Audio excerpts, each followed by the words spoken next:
fact that Nocturne not going to pressure you all that much, and it is going to be a Maokai, which can be a free farm lane with Grasp.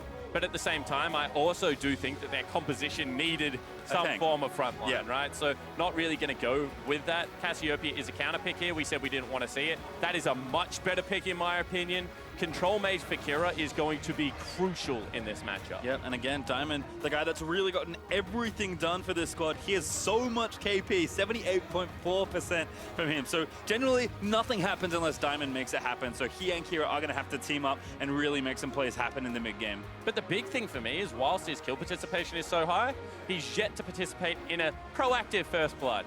He has been First Blooded once himself, however, hasn't been able to pick up any of those, whereas Blaber, 75% of the time, he is the person that is involved in that kill. So a little bit more proactive early game. Diamond once again on a farm 6 jungler, and actually just really a farm 6 comp apart from that bottom lane. So we'll see how much early game presence the jungler of Gambit can secure. And I think it is good to see from the rookie there. I know that I think you agree in that when you have these young players, it's good to just get them reps and let them do the things that they instinctually want to do. Because if they don't learn on the bigger stage, they're never going to learn.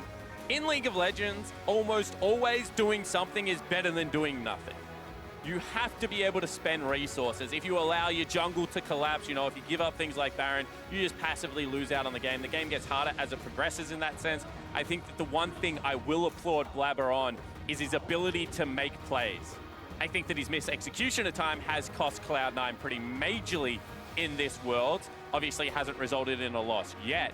However, I do really think that he has to stay to his style. We've said it all the time. When you go to another team's style, when you don't have the confidence to play within yourself, then it does turn out poorly. Well, we'll see what happens here as we'll load up for Game 1 between Gambit and Cloud9. A spot in the main event is on the line. Gambit slowly but surely progressing from their stages from World 2017 to MSI 2018 this year. If they can take down Cloud9, not only would it be a monumental upset for North America, but it would prove that they are again once able and willing to play on the biggest stage. And I think the major thing as we head into Game 1 to take away is that we haven't seen relative group strength. So whilst Cloud9 looked challenged but remained undefeated, and Gambit did have a couple of shocking games versus G-Rex and only were able to beat out KLG, we don't know how those teams stack up against each other. So coming into this, you kind of heard Reaper. You have to give a lot of respect. You have to take a little bit of scrim results in, but also know that this is now the main stage. And until you actually, you know, throw down in the early game, you're not really going to know how this game sorts out. In saying that, I do like the proactiveness of Cloud9's top side of the map. I think they can start getting things done. And really, Gambit is going to have to absorb a lot of pressure. And I think also use Lodik and Edward. We'll see if they can get it done on the Lucian Alistar lane, but Zeyzal already fighting Edward there with a Q. Just a little bit of vision traded back and forth here as Edward does try and get the ward slapped down, but no sweeper, so that one will stay up to see the Scuttle Crab. Yeah, and Lodik just playing very passively. Generally, if you have the E on Lucian, you're going to be able to take down that first ward. Obviously not valuing it all that much. Going to be a defensive lane coming out of Zeyzal as well. Cloud9's bottom lane is yet to die in the first 15 minutes of a game. So that is very standard. And Sneaky on the Kaisa just wants to get towards those late game team fights. Yep, you can see C9's duo will be a little late here to the lane as junglers start on the opposite sides of the map. Licorice and Pstejos will match up in their lane for the first time in game number 1, as Blaber is going to go red to Krugs. We'll see where he wants to path next, as looks like Diamond has actually done the same, but of course the maps are flipped. Yeah, it certainly is, and Nocturne's really lucky in that his AoE clear is great regardless of starting item, whereas Kindred struggles a little bit more on the AoE clears at the beginning of the game, so we'll see how the pathing does work out. Kindred, in saying that, with the solo camps, is going to be able to do them incredibly fast.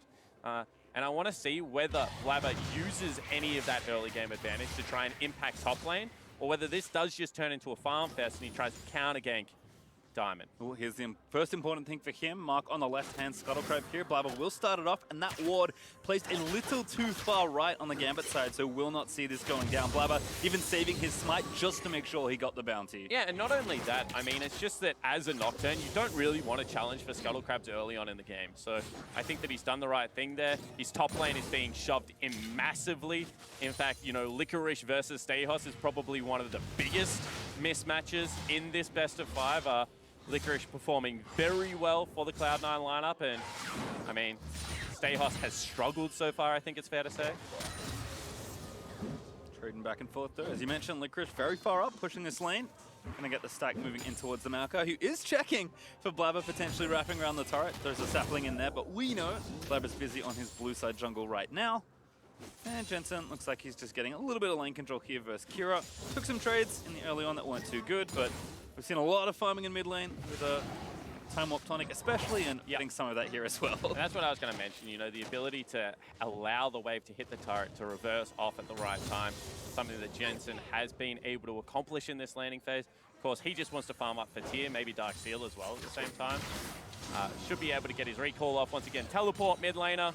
We've seen it all before Pastry, but this early game, no fireworks as of yet. Just expect slow and steady play. And I mean, I actually think that that has to suit the Gambit lineup. You know, once they get the Nocturne ultimate, once they have Shockwave available to them, they can make some proactive plays in these lanes. It's a tierless TP there from Jensen actually. Just picked up the Dark Seal and some boots for heading back to lane. Diamond though, quick invade for vision into the jungle. Does get the Scryer's Bloom, but is now on C9's ward as he goes back for his first recall. So there's two things when you walk in and get Scryer's Bloom that you generally do. You either scout out camp to try and figure out where the jungler is. In this case, wasn't able to spot Blaber, but we probably know that means a recall. The opposite you can do is throw it back towards your jungle. That just means that you're not going to get spotted as you go for camps, which is incredibly important. Just because as a Nocturne, you have very little pressure already. If they know your recall timing, they can just play like this. Yep, and you can see Jensen using an early TP to just burn all the mana, force Kira out of the lane. Licorice also barely missed a stunt onto Stejos, but will force him out of the lane now, and likely force TP as he does burn it. Licorice already 10 CS up in that 1v1. Yeah, and that's climbing towards where he wants to be. He's actually up, you know, nearly 18 CS at 15 minutes. Against someone like Stejos, who was already struggling this tournament, will be more. Edward in trouble. Good flash though. Alistar gonna get out of there, but Blaber with the early red smite did go down bot, get some attention. As Licorice also going to TP back to lane with those Merc treads now finished, and get the wave pushing back in the right direction as Jensen being very persistent with his harassir versus Kira. Yeah, Kira needs some help to shove this wave out. Wouldn't be surprised to see if they just bring the Nocturne in and try and Dustbringer this one out. He's potentially even going to get Dove PastryTime, which means Diamond 100% needs to be around here. Licorice and Fog as well. Kira's like, yeah, I need to go. They think finally spot Licorice as Stejos probably ping missing, but now Diamond's going to face check the Poppy. Licorice still chasing, lethal tempo proc for Nocturne. Jensen proxying to force Kira to cancel that recall briefly. This is just rude. It certainly isn't. It's just a massive advantage for the solo lane, as we said, that this is the area of the map where we think that Cloud9 have the advantage. Jensen just able to deny so much CS. As they actually go forward, that's bad. 2v2, Edward though, Blaber back in bot lane for the other time. There's the stun into the Alistar, no flash from earlier. Edward is gonna go down, and it's Blaber that grabs first blood. Now Lodik gonna get dove. The stun there landing from concussive blow is gonna force Lodik to burn away under the turret. But C9 already off to an early start. And just a brain fade out of Edward. He didn't have flash. He knew that Blaber was somewhere around that play, because otherwise they wouldn't have rotated Licorice down. Able to punish the aggression of the Gambit support. Once again, a first blood picked up for Cloud9. And they just have no vision. They have no idea where he was. And Diamond had been topside jungle. So they knew that he wasn't on that side of the dive. Just a strange choice for Edward to go in for that play. Lodik tries to get the return kill. In the end, has to burn summoner spells to get himself to safety.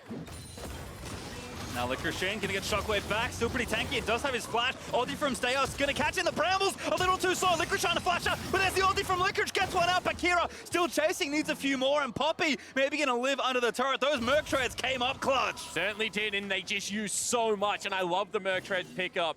Base magic resistance at this stage of the game when you are against primarily a magic damage top side of the map. You know, only Nocturne bringing that AD is gonna keep you safe in situations like that. In saying that, did get his flash out in trade for Stejos, so maybe a little bit of a less volatile top lane in these situations. As we can see, the topside advantage that we kind of expected from Cloud9 is quite a bit bigger than I think Gambit were asking for. Jensen is looking like his old self in some ways, 20 CS ahead of Kira in that 1v1, and it is constant triple lane pressure currently. It certainly is, so they need to be able to withstand this, because Cloud9, this split, hasn't necessarily played, you know, that mid lane, win game style of League as they go in top lane. Licorice no flash, ulti in from the nocturne, but Licorice gonna try and fight his way out. No chance at all though, and Stejos grabs himself a kill. Yeah, very strange that Stejos took that one. Would have been great on Diamond, racing towards the Warrior enchant. Would have been a big deal for the Nocturne. First gank, a success, however. And we'll see whether they can continue this pressure, because we said, you know, top lane mismatch could be in Cloud9's favor, but right now Stejos actually up in experience, up in that CS, and now has a kill to his name, going to be able to continue to scale, and really no one deals with Maokai well in the late game.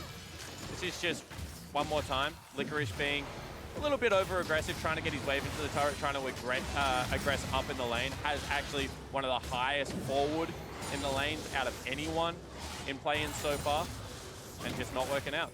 Certainly not. Diamond with a good gank.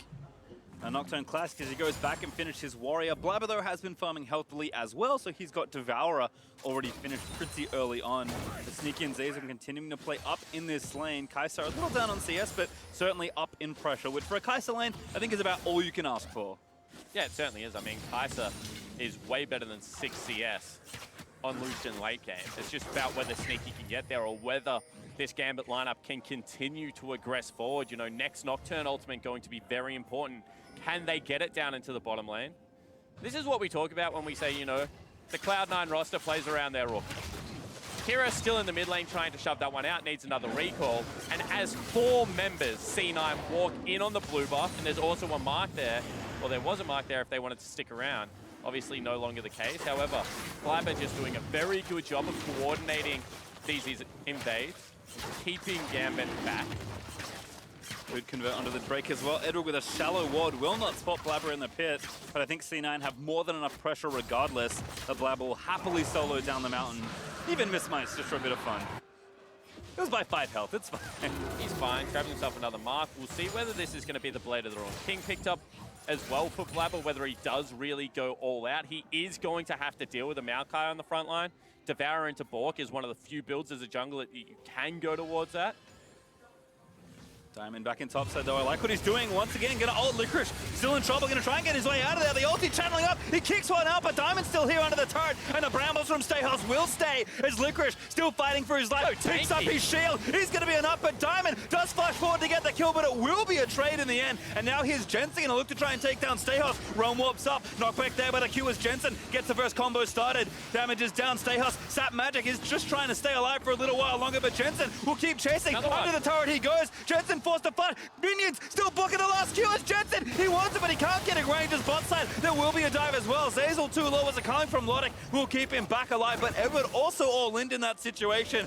And what carnage here is Jensen. He still fancies his chances here in the top side. Yeah, I mean, it looks like Stejos stuck around for a little bit too long. Will be once again forced off another wave. So whilst Jensen not able to convert on the kill, will deny some CS.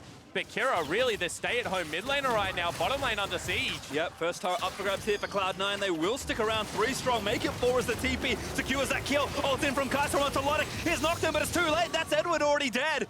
And Lodik does get away, but he's forced to burn the flash, and Cloud9 still collect the prize. Yeah, and communication errors coming across from the Gambit lineup. You can see Edward going forward, Lodik trying to get out of dodge. Take another look at this top lane dive, and Licorice with that shield that is about to become back available is just so much more tanky. Does a good job of dodging out, gets rid of Stejos who was tanking up the turret, and this buckler right here that he's able to pick up just keeps him alive for the entirety of the play. Gets the summoner spell out. That's the best trade that you can expect, and Sap Magic is an annoying passive PastryTime. Right here, Jensen's like, I've got him. Nope, that's a big heal. Okay, don't worry about it. Next round of spells, I'll have him again. Able to grab a grass proc for himself. The Sap Magic would have been back up and available if Jensen went for the dive. Just Maokai is real frustrating. And I think when people ask me, like, why is Ryze hard to play? That's the thing. Because you're playing Ezreal as a mid laner with all these minions blocking your damage ability. Jensen, unfortunately for him, could not find that last Q, and Stejos did play well to stay alive. Still, Cloud9 win big in the bot side of the map, and they've already moved their duo up here to top lane. Sneaky, in fact, is one completed item already through against the lane where he's supposed to be down in pressure. I mean, with the color as well, he's just got everything going in his favor. Not to mention the fact that Stormrazor is such a good first item spike. for the Kaisa really does hide a lot of the weakness in the kit. So Sneaky off to a blinder, and what we've seen is if Sneaky gets towards the 2, 3, 4 item mark in this mid to late game, the Cloud9 are able to convert on their team fights. Well, we'll see what Gambit can do to try and play catch-up, because down a little over 2,000 gold. And again, definitely down in total pressure. As Jensen and Kira still back at it. Kira trying to get this wave pushing in the right direction, but Lodik and Edward under threat of their turret, continuing to take hits. And Blaber up here on the top side may commit for some sort of play here. Perhaps a Rift Herald is the next thing on the cards. And I think this is a different playstyle from what we're used to seeing out of Cloud9. You know, we haven't seen Licorice get any more help. Normally, once he builds his advantage, they do leave him on the island, but they are willing to spend some resources to get him ahead. Obviously, in the tank versus tank matchup, that's not as important, so just allowing him to farm up. On the flip side of the map, they really have given a lot of resources towards Sneaky, you know. 2 kills going into that lane. We'll see whether they can continue that pressure. Blue buff over to Jensen here as Gambit are going to move up to try and take this Rift Herald. Kira going to zone them out with a ball. Edward though also poking his head around. Could be kind of a rough position here for Cloud9, but Gambit is just trying to get to the Herald safely. Still the fight's going to start. Blaber going to get initiated on there. It's a shockwave. Ulti is enough, but Blaber actually dies. He didn't ult in time and make it to as Zeyzal falls as well. Sneaky forced to flash out to safety. But that's Gambit with 2 kills plus the Herald. That's a great team fight coming out of Gambit, and they just acknowledge the fact that we're losing the laning phase. Let's try and turn it around with our big team fight ultimates, and they're going to look to convert that into a mid lane turret PastryTime. Just pulling the trigger on the play. I think Cloud9 a little too hesitant there, trying to block the Herald. Instead, Gambit, they make the proactive play. Edward once again starts off the playmaking, and that turret is dead easy as Shelly charges in. Gambit finally equalized, taking a central point of the map. That's going to force Jensen to come in and answer this, and all of a sudden, the gold's tied back up. And I like that out of Kira as well. Even though he doesn't have mana, just walk Shelly up to the next turret, ensure that it gets the charge off, gets maximum value. And all this is how squishy Blaber is at this stage of the game. And as soon as he goes in, if they blow him up before he ultimates, the team fight is there. And look at the chain CC. Just perfectly layered. There is so much in the kit. Sneaky also has to burn Flash to get out, which means his days of playing the laning phase aggressively are probably now done. And Gambit really send a message there. Sneaky is going to be forced back. Kira now going to pick up blue. Hasn't quite finished his first item just yet. Took a detour for Oblivion Orb. Wanted to get a bit more early strength here as Jensen has finished up the stuff. Yeah, I actually really like that build when you're not able to build yourself the Sork boots. You still pack an early game punch. You're able to navigate the mana of the laning phase, especially now that he's picked himself up a blue buff. So I think that Kira on the right track here. Expect him to go Luden's next. But Jensen is just so far ahead, Pastry, that if he is caught out in the 1v1, it's still going to be difficult for him. Edward face checking. Yep, he's going to maybe get stunned up here. Does get stunned, but Diamond in the mid lane wants to try and take him down. The ball not ready. Jensen forced to flash out, though. Zeyzal doesn't answer. 4 for Gambit, once again looking for a pickoff. I mean, one more time, that is Diamond going in and Diamond getting a summoner spell for himself. And this time it's on the rise with a dragon, you know, about to come up. So they're still pulling the proactive play, and everything really right now is hovering around this Nocturne.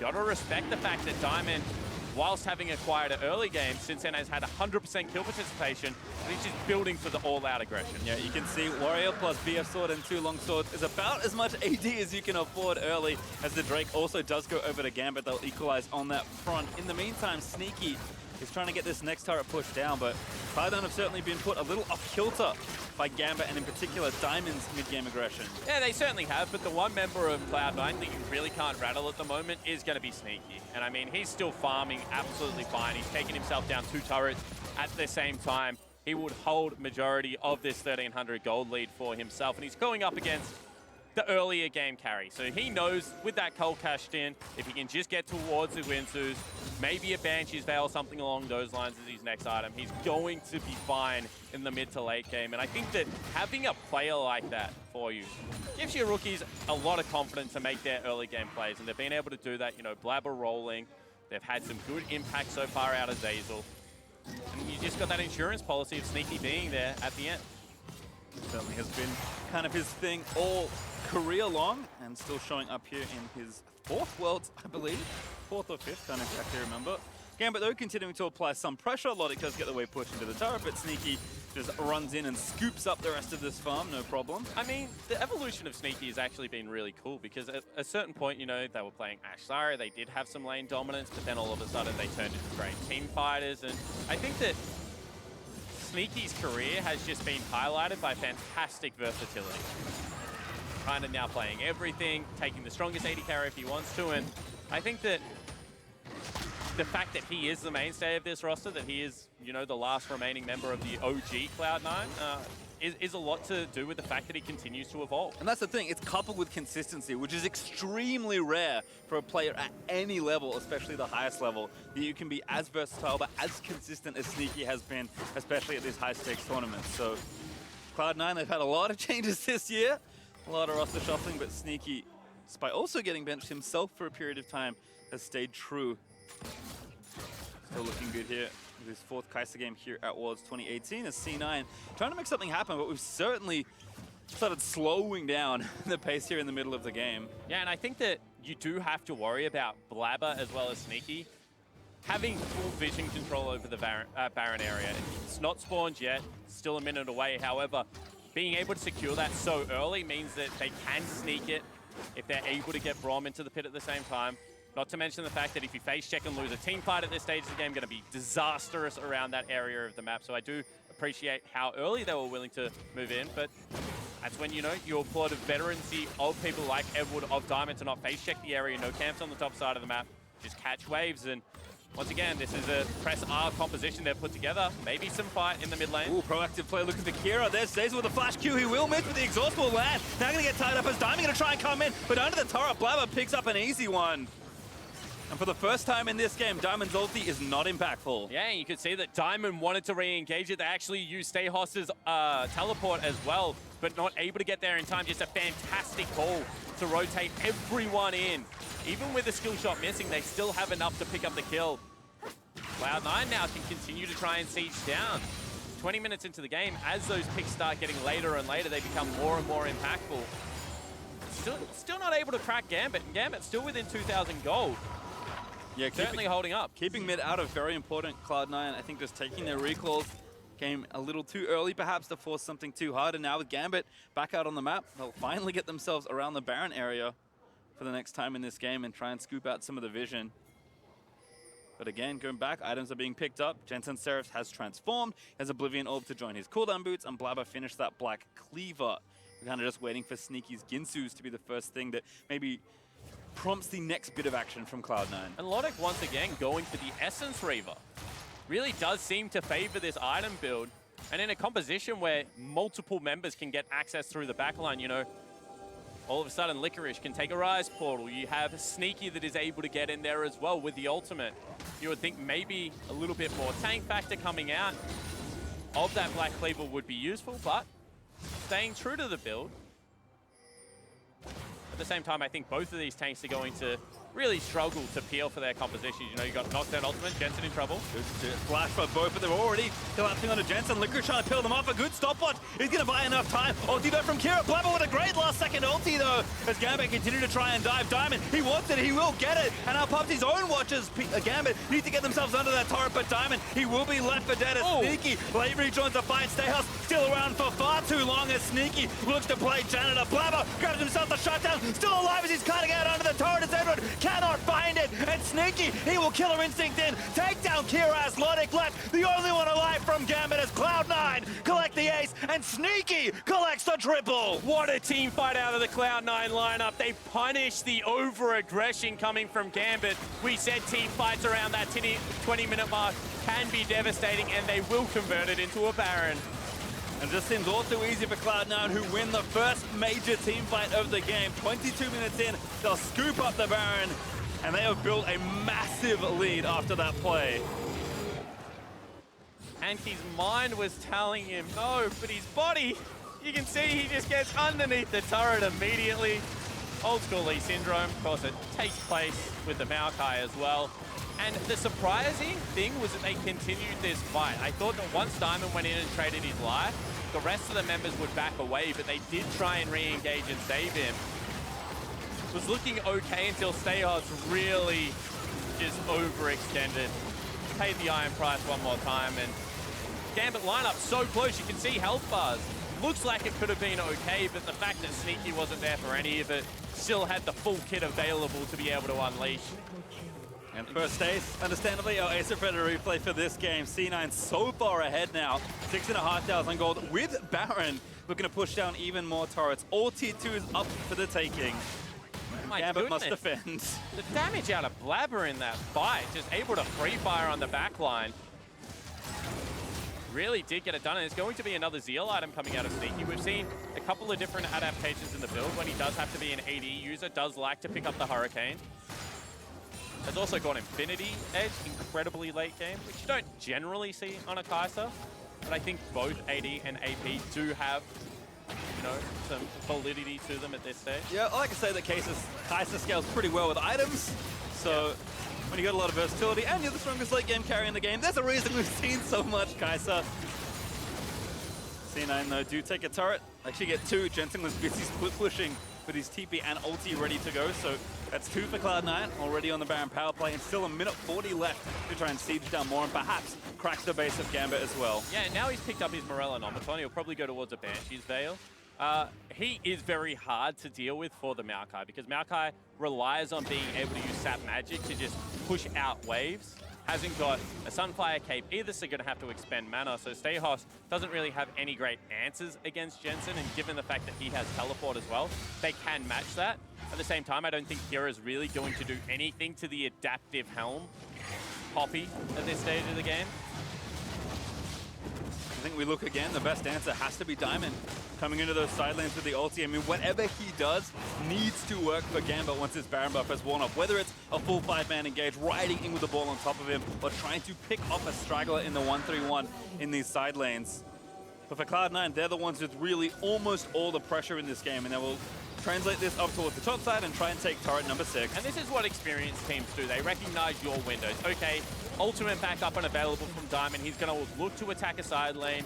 Probably still can't take down Licorice, given the fact that Jensen's ultimate can come in. So they just group Jensen. They say, we don't need to go towards the 1-3-1. That is the one avenue back in the game. Instead, let's group up. Let's try and break the base. That is a great Poppy ultimate to do that. Yep, Blaber even tagging Diamondprox. They're going to look to try and take him down. He's got the GA, but his health will fall down low enough. The Shockwave, just a bit defensive there from Kira, and not enough to even grab a cooldown. Here's Stejos now. The Brambles are out, but C9, they've already grabbed the inhibitor. And that is every ultimate use, really, apart from the culling, to be able to get them anywhere, and they take the creep wave across PastryTime. This is going to be the base broken in the second area. Yep, mid inhibitor is going to fall down as well, and just enough time. 1 second left on the Baron or thereabouts, and Cloud9 grab almost everything. 10,000 gold ahead now, and maybe even thinking about the bot side.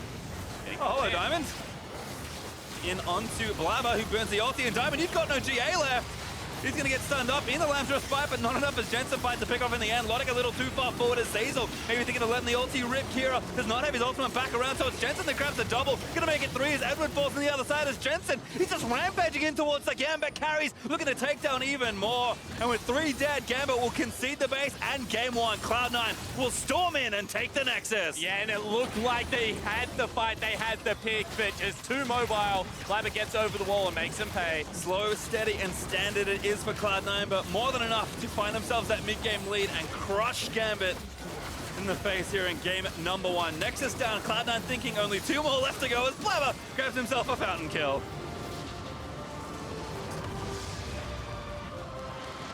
And a very quick game 1 for Cloud9. Gambit looked like they were hanging in that early to mid-game very nicely, but one mistake, and the North American lineup punishes them. Once again, just the composure to be able to absorb the pressure, get towards their items, and then take over a game has been very impressive. We've seen that they can go late and be able to win the game there. However, if you do give them mid-game opportunities, still more than willing to capitalize on them. And I think for Gambit, it is just, again, they live and die by the same thing. Aggressive initiations. They always try and make a play. And for so much of that game, Diamond was doing the right thing on Nocturne. But one bad engage diving at tier 2 and the game was basically all over. Yeah, and I think that when you're falling behind on your carries, you know, Ryze getting ahead, Sneaky getting the farm, that you feel pressured to make those plays, so you can't really blame them. They need to shore up these lanes to get the pressure off Diamond from having to all of the time look for these picks. Well, certainly was not enough there, but to get some more insight on game 1, we're going to send it over to the State Farm Analyst Desk. Thank you very much, Pastry. After a back-and-forth early game, C9 made quick work of Gambit in game 1. So let's look at the picks and bans and the choices that were made by both sides going into this best-of-5. Any indicators of what we might expect? First up, they don't want Licorice on any strong picks that he's shown a lot. And already. I think that strategy can make some sense, but it feels like they go slightly too far into it with the Lissandra ban. He feels like he's mostly playing those into the Urgot and the Aatrox, and once you've already taken those two out, I'm not sure you still need it. It gives Kaisa over, which feels like it kind of worked into their strategy because they took Lucian Alistar into it and felt like they wanted to kill it. So maybe they were like, we know he will first pick this, so let's leave it up. But I don't think that paid off. No. Yeah, so that was my major point, was the bans coming through was expected for the two, as you already mentioned. The Nocturne was an interesting pick that we wanted to see, something that can dive a little bit deeper. The only issue is that if the games are looking pretty bad initially, then of course you're diving to an assassination. That it's not going to happen because of the Kindred ultimate. So that was the only worry coming out of it. But other than that, I like the draft coming out of Cloud9, stock standard, and it empowers Blaber. And I do have to ask again, like the Kaisa, we know the stats that Sneaky has on that. It's just one of those things that you don't leave up. Even if you think you have an answer, I just can't see it. I agree. Like, I see what they were thinking, but I don't like it either. Don't do it. It's just all he's played, basically, and every time he pops off on it and like, oh, well, you know, it happened again. There we go. Yeah, and it happened in this game as well. But if we look at the beats of this game, let's start with the early game. Now, we're going to look at the mid lane matchup, which was probably slightly favored for Kira. He's a guy that we put a bullseye on that wasn't performing too well, and you guys wanted to look at this matchup and see what it could spell out for the rest of the best-of-5. So the first 4 minutes for Kira was actually pretty upsetting because he knew he was going up against a teleport user. He was actually at his tower for quite a bit of it. He was using his mana quite a lot as well. And he had cleanse in a matchup where, sure, you're going to be, looking towards the Ryze, looking for a setup, but it's cleanse into a slow from Kindred. So I think he would have been better off with a heal or a teleport to be able to match with that, but he was at his turret for quite some time. Yeah, and I think his rune setup was strange too. He went for the much greedier Taste Their Blood Ravenous Hunter, which is what a lot of people run into like free matchups when you're playing into like a Vladimir or a Lissandra or something that you kind of win the lane anyways, and then those scale better into the late game. Every other time, people are taking inspiration with more focus on like Time Warp Tonic and stuff to get through the laning phase. Combo that with the teleport user, and Jensen, of course, has Time Warp Tonic and Minion Dematerializer, and it's no surprise he's getting blasted in the laning phase, which you saw pulled so much attention to the mid lane when you're trying to snowball the bot lane because that's what your win conditions seem to be. You could already tell really good communication from Cloud9 too, because the moment Jensen found that out, that he was able to push up, why not look for a dive? We were already looking towards the fact that Blaber was pushing into the enemy jungle because that was a great jungle matchup. So then suddenly Licorice had the ability to down path towards the red side jungle to see if he can get a flank going. This is something that Gambit can't happen going throughout the series. That's too much power in the early game. The preparation was there also for C9 when they saw that. However, Gambit did put up a fight early. This kind of surprised me because in the group stage, C9's early games had been incredibly clean, cleaner than their mid game. So this was a bit a turnaround for me. Yeah, given the fact that the mid lane dive didn't actually end up working out, and then they started finding looks onto Licorice and getting some kills onto him, and this is why so many people look at cumulatively a 5-0 C9 thus far in play-ins and still look disappointed. These plays never work out. Jensen feels like with that mid pressure he generated for himself should have collapsed and punished that play, but Stejos has a monstrous outplay and forces a defensive flash out of him, and all this stuff looks like it's going pretty well for Gambit. Yeah, great play topside. I think Diamondprox had his best game so far of play-ins, where he came in on the Nocturne, got past the early portions. I thought his early pathing was great. You got to see team fights around Rift Heralds like these that gave Gambit power. Yeah, I mean, that was just completely on different pages. Licorice and Jensen were not there yet, and so even though they wanted to contest that Rift Herald, they just aren't working that well together as an actual unit for C9, and that's the kind of concern that everyone has with them when they watch these games. That was maybe a bit concerning. And now, how we're going to approach this next replay, I just want to say that from Gambit's side, you just gave them the game, and I don't understand. Oh, this is actually the bot lane dive. Yeah, to be fair, Blaber also had a decent game. Both junglers were making things happen, so while that stuff was kind of going sour up on the top side, Blaber did a good job of influencing that bot lane, which was, like we said, what felt like Gambit's win condition through their draft was getting a counter pick onto the Kaisa. I had a lot of setup, but that was not the one I meant. It's coming in a bit. That was being said. Remember, Lodik is their strongest point of the map, so the fact that early ganks going through bottom lane, I think that's what Blaber should be looking to pincer, especially since mid lane's doing very well for himself, you have the opportunity for a 4-man dive. So I think this is something you should look towards in trying to empower your bottom lane. Apparently we don't have the dive, but I think everyone remembers it was so bloody we don't want to show you again. The one, it was where Gambit was maybe even with C9, and then they go so deep, I'm going to try and reenact it. They all die. Yeah, it was, but I do want to talk about it because I feel like Gambit had a real chance to do better in this game. And you could say, oh, not experienced, but we have some players on that team that should know better. Yeah, clear communication. Are you looking for a pick? Are you looking for a larger team fight? Because that actually drastically changes when you throw out the Orianna ult, if you want to let it sit for a while. So there are clear miscommunication on what they wanted to be able to achieve, and that turns into a Baron for Cloud9. So that's one of the larger mistakes from them. Yeah, and to be fair, you know, that's where C9 won the game. It was super close up until that point, and there was, I think, an interview with Sneaky where he was saying it feels like we've kind of forgot how to play the game and generate our own advantages. This was a game-winning play by Gambit for C9. Like, they handed the game to C9 with that kind of dive where they get the ace and the Baron. Well, right on the after. upside, C9 said thank you very much, and they didn't waste any time. They went straight for the Baron, they finished the game, so I think they can be happy when they look back on that game overall. And Blaber can be very happy. He is the MasterCard player of the game for Game 1. We see this rookie really evolving from game to game. I think he had a good showing and was maybe not that trigger happy in this game specifically. Yeah, I think that he went into a game where he didn't outright just stomp the enemy jungle, even though, you know, going into a good matchup, Nocturne actually pathed well. So what did he do? Laid the vision top side, went towards the bottom lane and immediately found the Alistar kill. I thought that Blaber actually had a much more tempered game. Yeah, and even in that game-turning fight that they had underneath the turret, the fact that he got there for the Kindred ult onto Jensen to stall out even longer was a great play by him, and showing why his Kindred is so feared when he's playing well. Well, great stuff from C9. Comparing this to how they won in the group stage, they had very active and explosive early games and then kind of slowed down after they finished the game. In this first game, we saw that they were pushed around a little bit, but then took over in the mid game. So two different looks. How does this change how we go into Game 2 for you guys? To me, it doesn't really change that much. It just gives us some insight into what the teams were doing. Like, we were wondering if Kira was going to be a liability. Looks like that's still a yes. Lodik looks good, but the counter pick into the Kaisa didn't work, so hopefully that just gets taken off the board. And while we saw team fights from Gambit that were looking fairly strong, the issue is when you're in a best of 5, you start giving away team fights for better laning phase. So that's going to be my worry is are we going to see a Malzahar a little bit more? Are we going to see the Ryze take away? My biggest question is the Alistar going to be put in the back for a pick like Braum, which, fine, Braum works well if you want to have 3v3s on the bottom side of the map, but if you now are going to be struggling around engages, that's where the Alistar comes in a little bit more. So I wonder if that's going to be happening for Gambit. Alrighty, we see. We'll get that mid lane fight I called for a bit earlier as we go, so you get to take another look at it. Now, Cloud9, they are one step closer to securing their spot at the group stage and see if Gambit can bounce back for Game 2 when we return.